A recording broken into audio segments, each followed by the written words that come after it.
যারা open camera দিয়ে video তৈরি করতে চান তাদের জন্য এই মাইক্রোফোনটা। প্রথমে অ্যান্ড্রয়েড ফোনে একটি ওপেন ক্যামেরা অ্যাপস নামিয়ে নিতে হবে। তারপরে ওপেন ক্যামেরার সেটিংগুলো ঠিক করে নিতে হবে।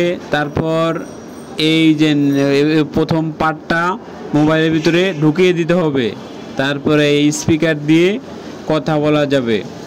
সবচেয়ে সেরা মাধ্যম হলো এটা। বর্তমান সময়ে সবাই এই ক্যামেরাটাই এই মাইক্রোফোনটা ব্যবহার করছে, আমরাও করছি। আপনারা দেখতে পাচ্ছেন এটা দিয়ে স্পষ্টভাবে কথা রেকর্ড করা যায়। এটা রাখাও খুব ইজি, পকেটে করে নিয়ে সব জায়গায় ঘোরা যায়। যখন যেখানে ইচ্ছে হয় সেখানেই বের করে ভিডিও তৈরি করা যায়। এই যে সম্পূর্ণ প্যাকেজিং শেষ।